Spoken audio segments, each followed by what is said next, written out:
2014 की गर्मियों में उत्तरी कैरोलिना के जीवंत शहर चार्लोट में 18 वर्षीय जेसिका थॉम्पसन वयस्कता के कगार पर थी। एक सफल कैरियर के सपने के साथ एक समर्पित कॉलेज की छात्रा, वह अपनी बुद्धिमत्ता, दया और हड़ताली सुंदरता के लिए जानी जाती थी।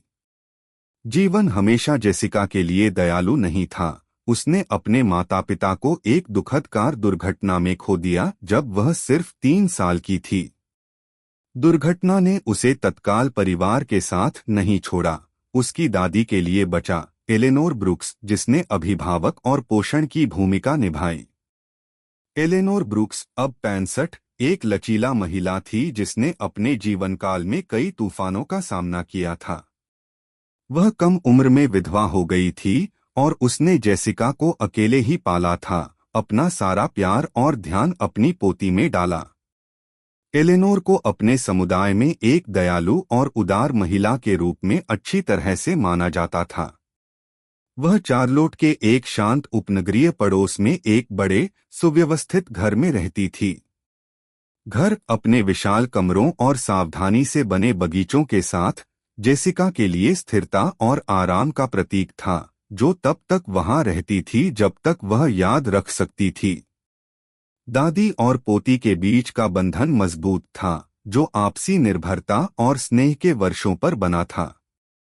जैसा कि जेसिका ने कॉलेज जीवन की मांगों को टाल दिया, उसने खुद को तेजी से तनावग्रस्त और चिंतित पाया। अकादमिक रूप से उत्कृष्टता प्राप्त करने का दबाव बहुत अधिक था और उम्मीदों का भार उसके मानसिक और शारीरिक कल्याण पर पड़ने लगा। यह बढ़े हुए तनाव के इस समय के दौरान था कि जेसिका ने मालिश के लिए एक स्थानीय स्पा का दौरा करने का फैसला किया, जिससे उसे भारी जिम्मेदारियों से कुछ राहत मिली। यह इस स्पा में था कि जेसिका पहली बार माइकल डेविस से मिली थी। 20 साल की उम्र में माइकल एक सहज आकर्षण वाला एक सुंदर युवक था जिसने उसे ग्राहकों के साथ लोकप्रिय बना दिया। वह कुछ वर्षों से मालिश चिकित्सक के रूप में काम कर रहा था, एक पुराने दोस्त से व्यापार सीखा था। अपनी युवावस्था के बावजूद माइकल अपनी नौकरी में कुशल था और अपने ग्राहकों को आराम देने की स्वाभाविक क्षमता रखता था। उनकी लंबी एथलेटिक बिल्ड और गर्म, आमंत्रित मुस्कान का विरोध करना मुश्किल था और पड़ोस की कई महिलाओं ने उनकी सेवाओं की मांग की। जिस क्षण से जेसिका स्पा में चली गई, उसके और माइकल के बीच एक निर्विवाद संबंध था। पहला मालिश सत्र हल्की बातचीत से भरा था, जहां उन्हें पता चला कि उनके पास बहुत कुछ था। दोनों ने कम उम्र में अपने माता पिता को खो दिया था और दोनों एक बेहतर भविष्य बनाने का प्रयास कर रहे थे। जेसिका को माइकल के सहज स्वभाव के लिए तैयार किया गया था और जिस तरह से उसने उसे आराम महसूस कराया और उसकी देखभाल की। माइकल के लिए जेसिका ने कुछ शुद्ध और अनछुए का प्रतिनिधित्व किया, एक युवा महिला जिसके आगे एक उज्ज्वल भविष्य था। वह उसकी मासूमियत और भेद्यता से मोहित हो गया था, जो उसकी रचना की बाहरी सतह के ठीक नीचे थी। कई मालिश सत्रों के बाद उनके बीच की पेशेवर सीमा धुंधली हो गई। माइकल ने जेसिका को स्पा के बाहर देखना शुरू कर दिया और उनका रिश्ता जल्दी से आकस्मिक से रोमांटिक में बदल गया। कुछ महीनों के भीतर वे प्यार में गहराई से थे, अपना अधिकांश समय एक साथ बिताते थे। जेसिका, जिसने पहले कभी ऐसी तीव्र भावनाओं का अनुभव नहीं किया था, माइकल की चौकसी और स्नेह से उसके पैर बह गए थे। उसने उसे एक रानी की तरह माना, हमेशा उसकी जरूरतों और इच्छाओं के प्रति चौकस रहा। गर्मियों के अंत तक माइकल ने जेसिका को प्रस्ताव दिया। खुशी से अभिभूत उसने तुरंत स्वीकार कर लिया। जिस आदमी से वह प्यार करती थी, उससे शादी करने की संभावना ने उसे आशा और उत्साह से भर दिया। किसी अन्य परिवार की ओर मुड़ने के लिए जेसिका ने उत्सुकता से अपनी दादी एलेनोर के साथ खबर साझा की। जब जेसिका माइकल को एलेनोर से मिलने के लिए अपने घर ले आई, तो बड़ी उम्र की महिला हैरान और प्रसन्न दोनों थी। उसने जेसिका की कहानियों से माइकल के बारे में सुना था, लेकिन उसे व्यक्तिगत रूप से देखकर उसके विश्वास की पुष्टि हुई कि वह उसकी पोती के लिए एक अच्छा मैच था। माइकल सम्मानजनक और आकर्षक था, जल्दी से एलेनोर को जीत लिया। जेसिका के प्रति उनके विनम्र व्यवहार और स्पष्ट भक्ति ने एलेनोर को आश्वस्त किया कि उनकी पोती अच्छे हाथों में थी। युवा जोड़ों को अक्सर सामना करने वाली चुनौतियों को पहचानते हुए एलेनोर ने एक उदार प्रस्ताव दिया। उसने जेसिका और माइकल को परिवार के घर में उसके साथ रहने के लिए आमंत्रित किया जब तक कि वे अपनी खुद की जगह नहीं खरीद सकते। एलेनोर का घर उन्हें आराम से समायोजित करने के लिए काफी बड़ा था और वह मानती थी कि उनके पास होने से उनके बंधन को मजबूत करने में मदद मिलेगी। इसके अलावा उसने शादी के सभी खर्चों को कवर करने की पेशकश की, जिसमें जोर देकर कहा गया कि जेसिका वित्तीय तनाव के बोझ के बिना एक सुंदर शादी की हकदार थी। जेसिका और माइकल एलेनोर के प्रस्ताव से बहुत खुश थे। ऐसे आरामदायक घर में किराए से मुक्त रहने की संभावना उनकी शादी के लिए भुगतान न करने की वित्तीय राहत के साथ एक सपने के सच होने जैसा लग रहा था। जेसिका अपनी उदारता और समर्थन के लिए अपनी दादी की आभारी थी, जबकि माइकल ने इसे जेसिका के साथ अपने भविष्य को मजबूत करने के अवसर के रूप में देखा और संभवतः अधिक। जैसे जैसे शादी की योजना आगे बढ़ी, वे तीनों एक नई दिनचर्या में बस गए।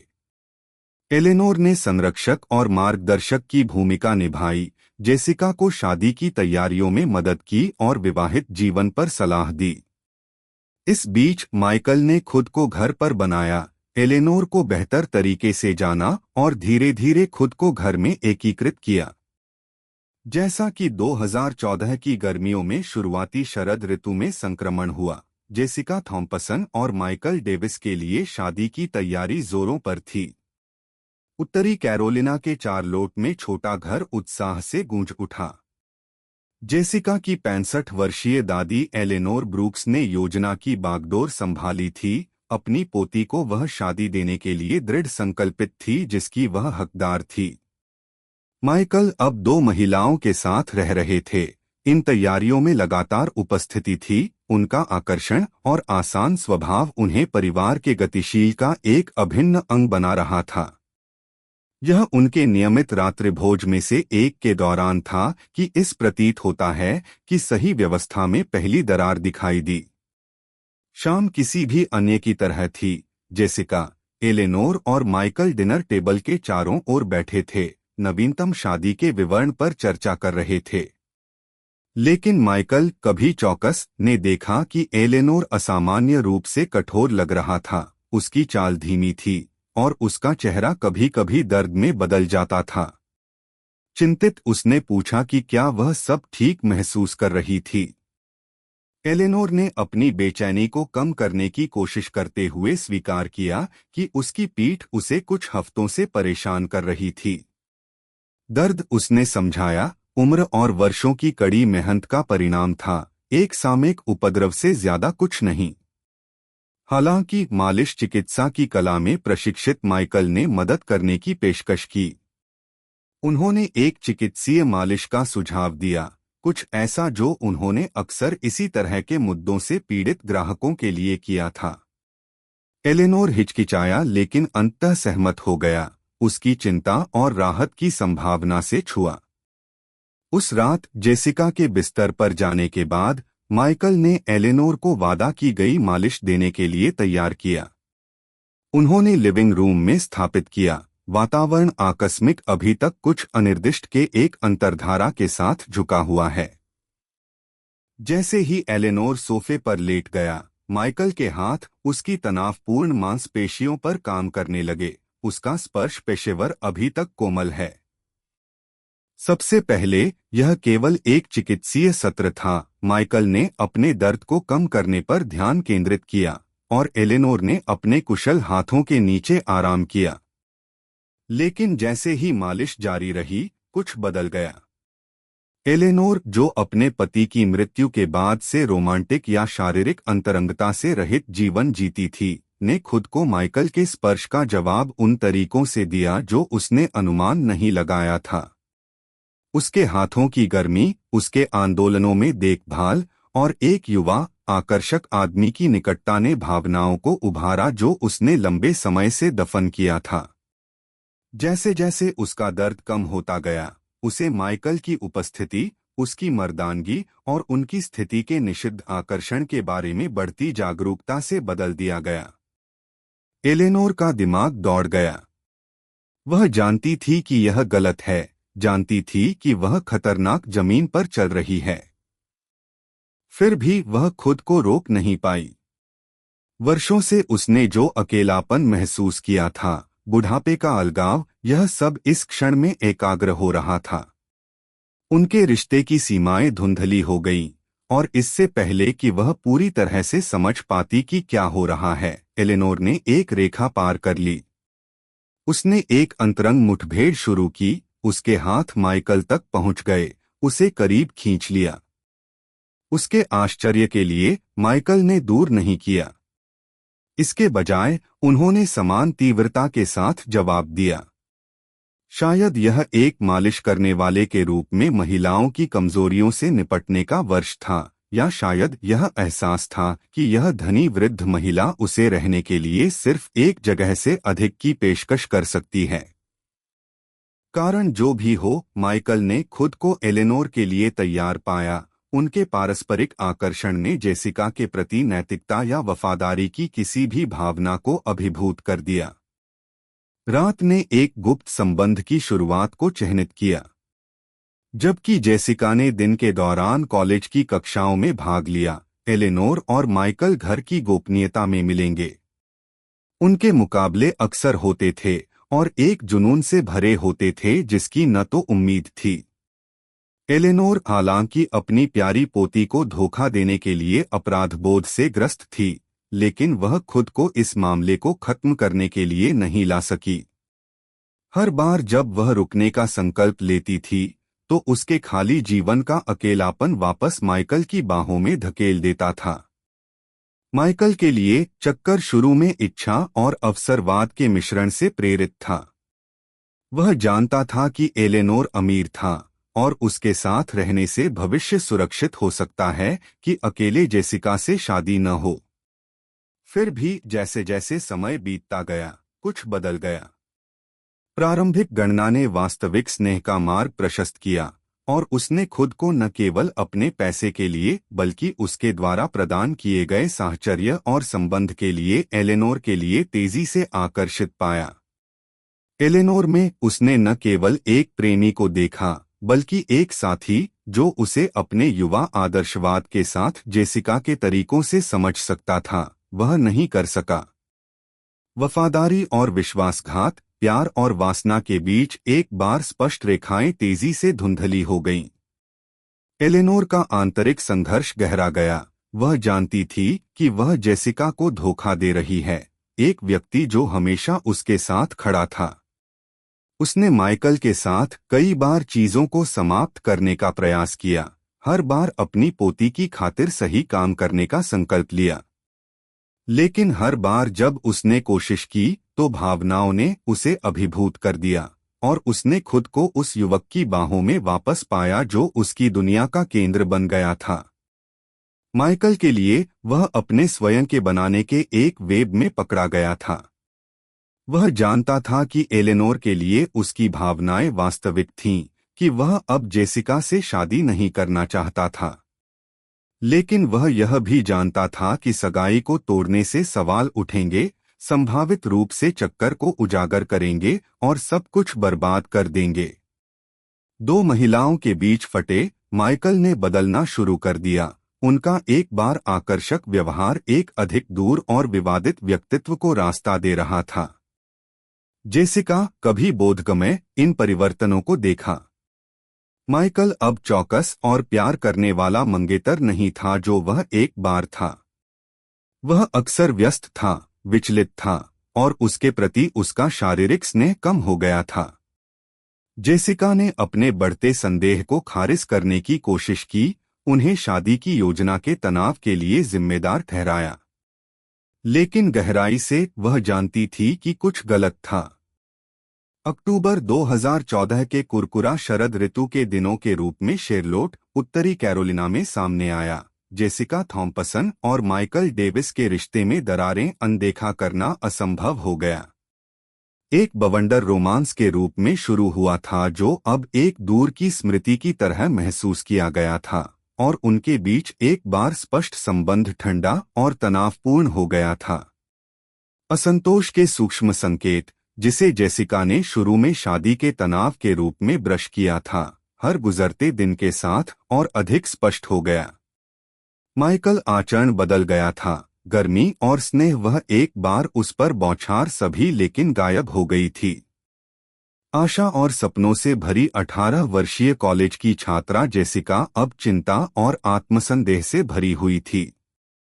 उसने देखा था कि जिस तरह से माइकल की टकटकी अक्सर बातचीत के दौरान दूर हो जाती है, उसका दिमाग कहीं और प्रतीत होता है। एक बार साझा की गई शारीरिक निकटता समाप्त हो गई थी। माइकल का स्पर्श, एक बार निविदा और प्यार, अब दूर और बेपरवाह महसूस किया।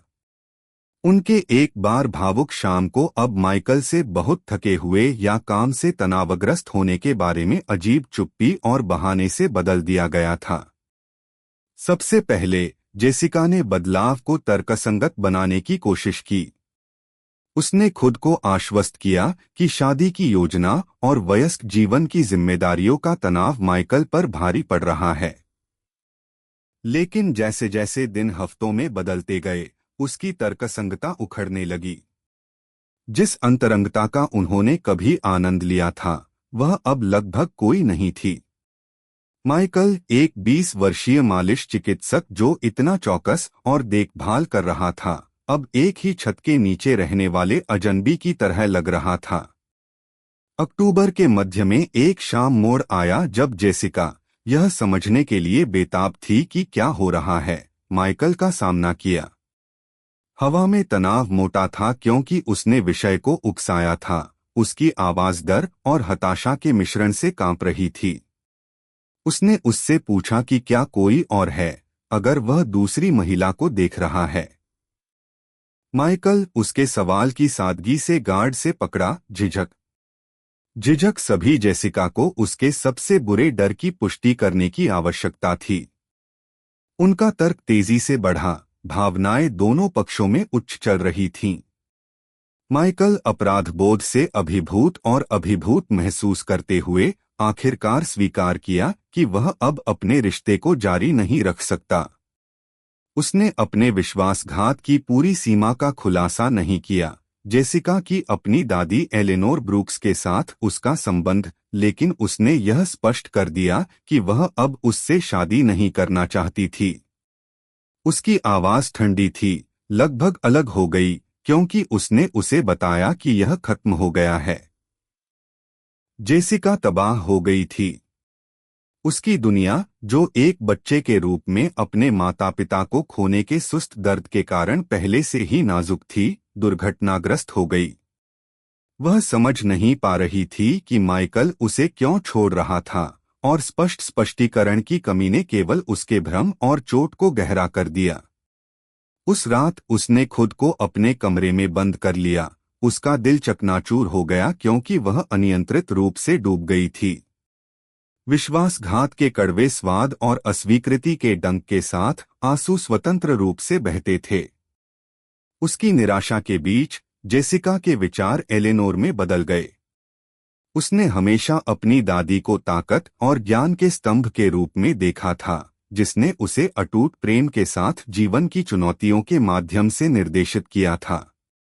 आराम के लिए बेताब, जेसिका ने एलेनोर में सांत्वना मांगी। उम्मीद है कि उसकी दादी कुछ जवाब दे सकती है, या कम से कम उसे उस अराजकता को समझने में मदद कर सकती है जिसने उसके जीवन को घेर लिया था। एलेनोर, जो उथल-पुथल के कारण हुई थी, लेकिन उसमें अपनी भूमिका स्वीकार करने में असमर्थ थी, उसने जेसिका को सांत्वना देने की पूरी कोशिश की। उसने अपनी पोती को पास रखा, सुखदायक शब्दों को फुसफुसाते हुए, और आश्वासन दिया कि चीजें बेहतर हो जाएंगी। एलेनोर के दिल में दर्द हुआ क्योंकि उसने जेसिका की सिसकियों को सुना, यह जानते हुए कि वह उसके दर्द का कारण थी। लेकिन अपने गहरे अपराध बोध के बावजूद एलेनोर खुद को सच्चाई कबूल करने के लिए नहीं ला सकी। इसके बजाय उसने संबंधित और सहायक दादी की भूमिका निभाना जारी रखा, यहाँ तक कि उसका दिमाग माइकल के साथ उसके संबंध के विचारों के साथ निकल गया। अगले कुछ दिन जेसिका के लिए एक कलंक थे। वह एक विस्मयमय जीवन के माध्यम से चला गया। उसके दिमाग ने बार बार ब्रेकअप को दोहराया, सुराग की तलाश में वह याद किया होगा, संकेत जो उसे देखना चाहिए था।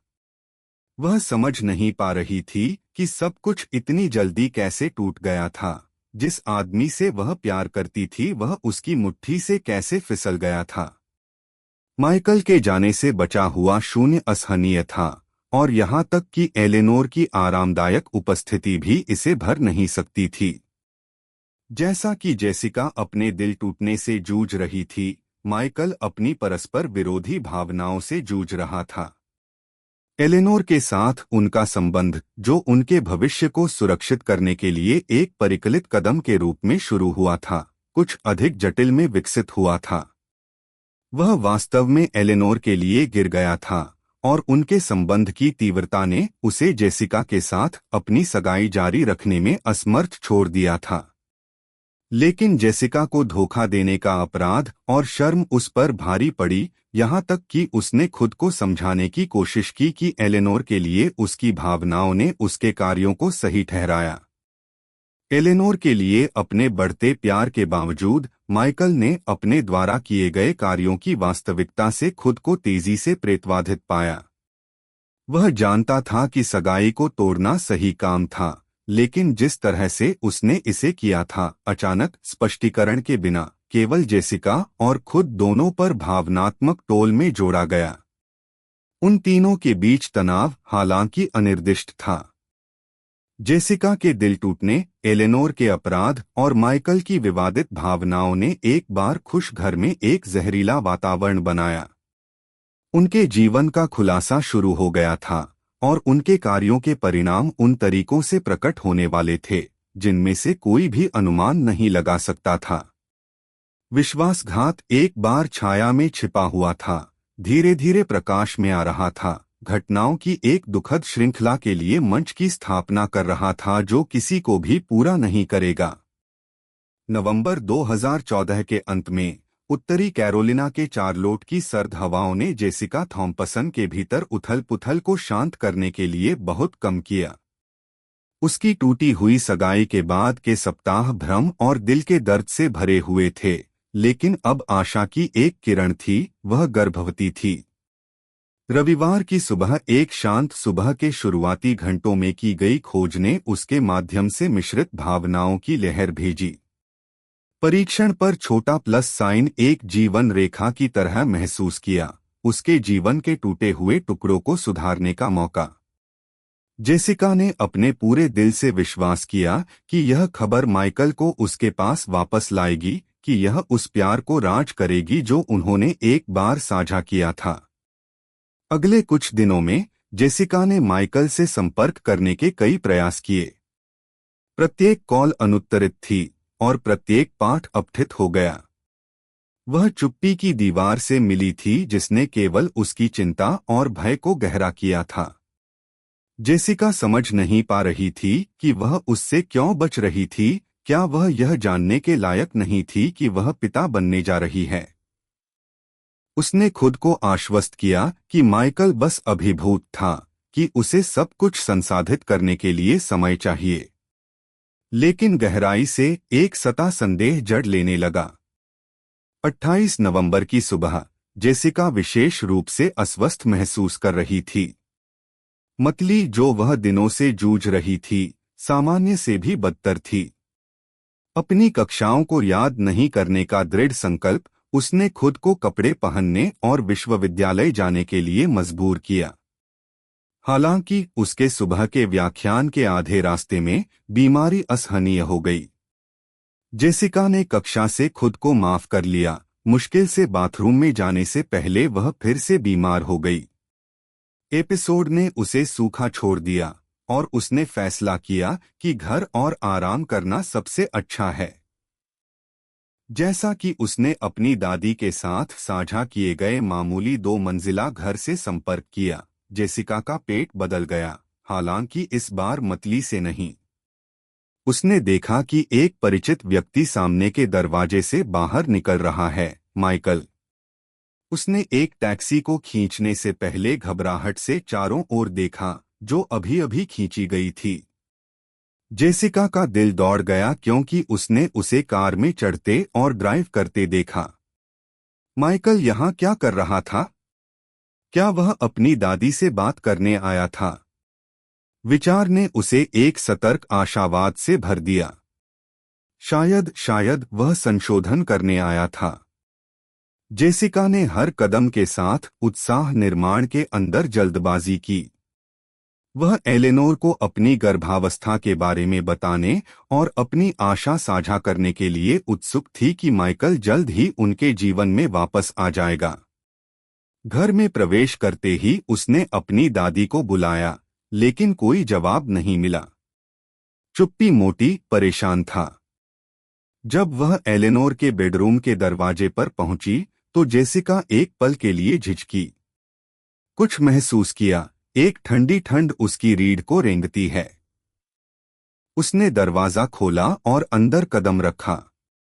उसने जो देखा उससे उसका खून ठंडा हो गया। कमरा अस्त व्यस्त था, बिस्तर बेदाग था और इत्र की गंध के साथ हवा मोटी थी और कुछ अचूक। जेसिका की आंखों ने कमरे को स्कैन किया। उखड़ी हुई चादरों पर उतरते हुए कपड़े बिखरे हुए थे और फिर एहसास ने उसे मारा।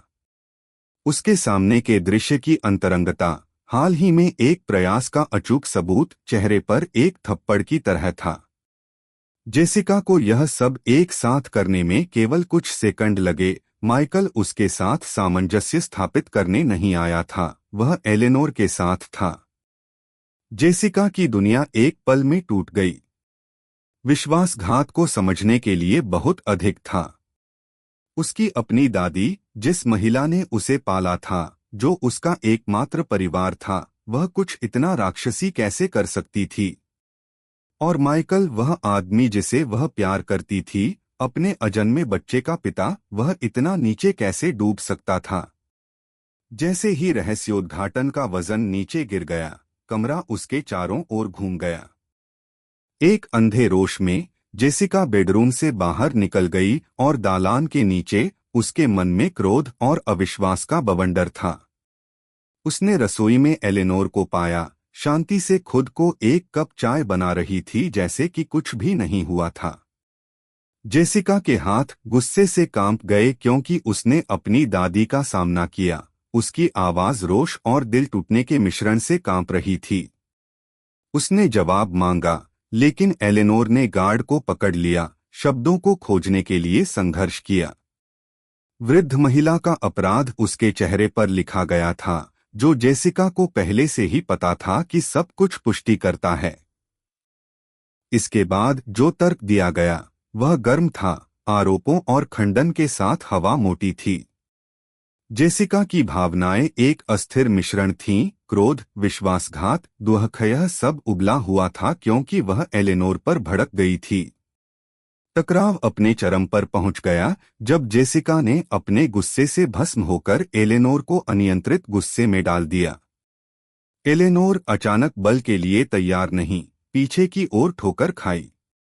उसके कमजोर शरीर ने मेज के तेज कोने को मारा और वह फर्श पर गिर गई। लकड़ी के फर्श पर उसके सिर को एक बीमार थड़ के साथ मार दिया। घर एक भयानक चुप्पी में गिर गया। जेसिका जमी हुई खड़ी थी, उसकी सांस उसके गले में फंस गई क्योंकि वह अपनी दादी के गतिहीन शरीर को देखती थी। समय अभी भी खड़ा लग रहा था क्योंकि जो कुछ हुआ था उसकी वास्तविकता डूबने लगी थी। एलेनोर हिल नहीं रही थी, वह सांस नहीं ले रही थी। जेसिका का दिमाग दौड़ गया। घबराहट ने उसके दिल को जकड़ लिया क्योंकि वह अपनी दादी के बगल में अपने घुटनों पर गिर गई, उसे हिलाते हुए उसका नाम पुकारा, लेकिन कोई प्रतिक्रिया नहीं हुई। उस पल में जेसिका की दुनिया पूरी तरह से बिखर गई। वह जिस जीवन को जानती थी वह चला गया था। जो उसने किया था उसकी ठंडी कठोर वास्तविकता से बदल दिया। आशा है कि वह कुछ ही घंटे पहले महसूस किया था अब एक सब खपत भय से बदल दिया गया था। उसने सब कुछ खो दिया था, उसकी मंगेतर, उसकी दादी और भविष्य में कोई भी मौका जिसका उसने एक बार सपना देखा था। और जैसे ही उसने वहां घुटने टेक दिए उसके चेहरे से आंसू बहने लगे। उसने महसूस किया कि वापस नहीं जा रहा था। विश्वासघात ने एक त्रासदी को जन्म दिया था जिसमें से कोई बच नहीं पाया था। जेसिका थॉम्पसन की दुनिया पहले ही टूट चुकी थी, लेकिन उसके बाद की घटनाएं उसे पूरी तरह से चकनाचूर कर देंगी। एलेनोर की मृत्यु के घंटों बाद एक धब्बा था। डर और अपराध बोध से अभिभूत जेसिका बिना किसी स्पष्ट योजना के घर से भाग गई। वह एक अचंभे में चारलोट की सड़कों पर भटक गई। उसका दिमाग दौड़ रहा था क्योंकि उसने जो कुछ हुआ था उसे संसाधित करने की कोशिश की थी। उसके कार्यों का वजन उस पर दबाया गया था और उसने जो किया था उसके आतंक ने उसे दम घुटने की धमकी दी थी। जैसे ही जेसिका शहर के माध्यम से लक्ष्यहीन रूप से चली गई, पिछले हफ्तों के भौतिक टोल ने उसे पकड़ लिया। तनाव, भावनात्मक आघात और माइकल के विश्वासघात की खोज की पीड़ा सभी ने उस पर भारी वजन डाला। यह बहुत पहले नहीं था जब उसे अपने पेट में तेज दर्द महसूस होने लगा, एक दर्द जो जल्दी से तेज हो गया। जेसिका को पता था कि कुछ गलत है, लेकिन जो कुछ भी हो रहा था उसे पूरी तरह से समझने के लिए वह बाकी सब चीजों से भस्म हो गई थी। जब तक उसे अपनी स्थिति की गंभीरता का एहसास हुआ तब तक बहुत देर हो चुकी थी। एक सार्वजनिक पार्क में अकेले जेसिका एक बेंच पर गिर गई। दर्द असहनीय होने के कारण उसके पेट को जकड़ लिया। उसके अंदर बढ़ रहा जीवन, जिस उम्मीद से वह चिपकी थी, वह फिसल रही थी। तनाव और आघात से कमजोर उसका शरीर अब गर्भावस्था को बनाए नहीं रख सकता था। उन पीड़ादायक क्षणों में जेसिका को पता था कि वह उस बच्चे को खो रही है जिसकी उसे उम्मीद थी कि वह अपने टूटे हुए जीवन में सामान्य स्थिति के कुछ झलक लाएगी। जब उसने आखिरकार एक अस्पताल में प्रवेश किया तो डॉक्टरों ने उसके सबसे बुरे डर की पुष्टि की। जेसिका को गर्भपात का सामना करना पड़ा था, पिछले कुछ हफ्तों के तीव्र तनाव और शारीरिक तनाव के कारण। खबर एक कुचल झटका था। उसके बच्चे का नुकसान बाकी सब चीजों के ऊपर उसे खोखला महसूस कर रहा था और मरम्मत से परे टूट गया था। उसके बाद के दिनों में जेसिका अब अपने अपराध और दुख का भार नहीं उठा सकती थी। उसकी दादी, उसके मंगेतर और अब उसके अजन्मे बच्चे का नुकसान उसके लिए बहुत अधिक था। वह जानती थी कि केवल एक ही काम करना बाकी है। दिसंबर की ठंडी सुबह जेसिका चारलोट पुलिस विभाग में चली गई और सब कुछ कबूल कर लिया। उसने अधिकारियों को एलेनोर के साथ अपने तर्क के बारे में बताया, धक्का, और कैसे उसने अपनी दादी को घर में अकेले मरने के लिए छोड़ दिया था। यहाँ तक कि उसने उस भयावह दिन तक की घटनाओं को याद किया, विश्वासघात, चक्कर, और जिस क्षण उसे सच्चाई का एहसास हुआ। पुलिस ने एक जांच शुरू की और सबूतों ने जेसिका के कबूलनामे का समर्थन किया। शव परीक्षा से पता चला कि एलेनोर की मृत्यु कुंद बल के आघात से सिर तक हो गई थी और अगर उसे तुरंत चिकित्सा सहायता के लिए बुलाया गया होता तो जेसिका की देरी ने उसके भाग्य को सील कर दिया था।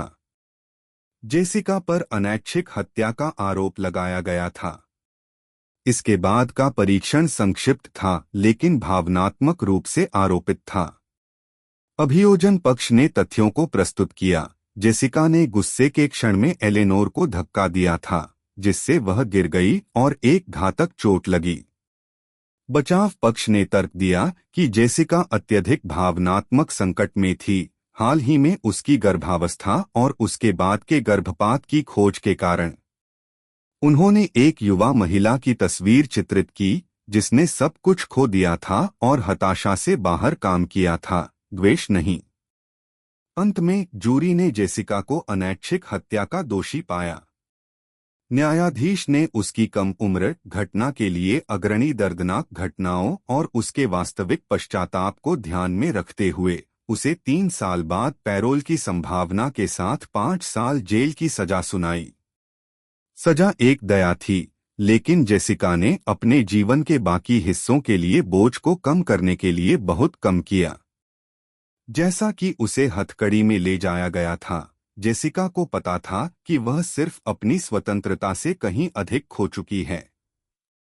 उसके अपराध का वजन, उसके परिवार का नुकसान और उसके अजन्मे बच्चे की मृत्यु उसे उसके बाकी दिनों के लिए परेशान करेगी। वह एक भयानक गलती की थी। एक है कि उसे सब कुछ वह प्रिय आयोजित लागत था। अब वह अपना शेष जीवन अपने कार्यों के परिणामों के साथ आने की कोशिश में बिताएगी, यह जानते हुए कि कुछ घाव कभी ठीक नहीं हो सकते हैं।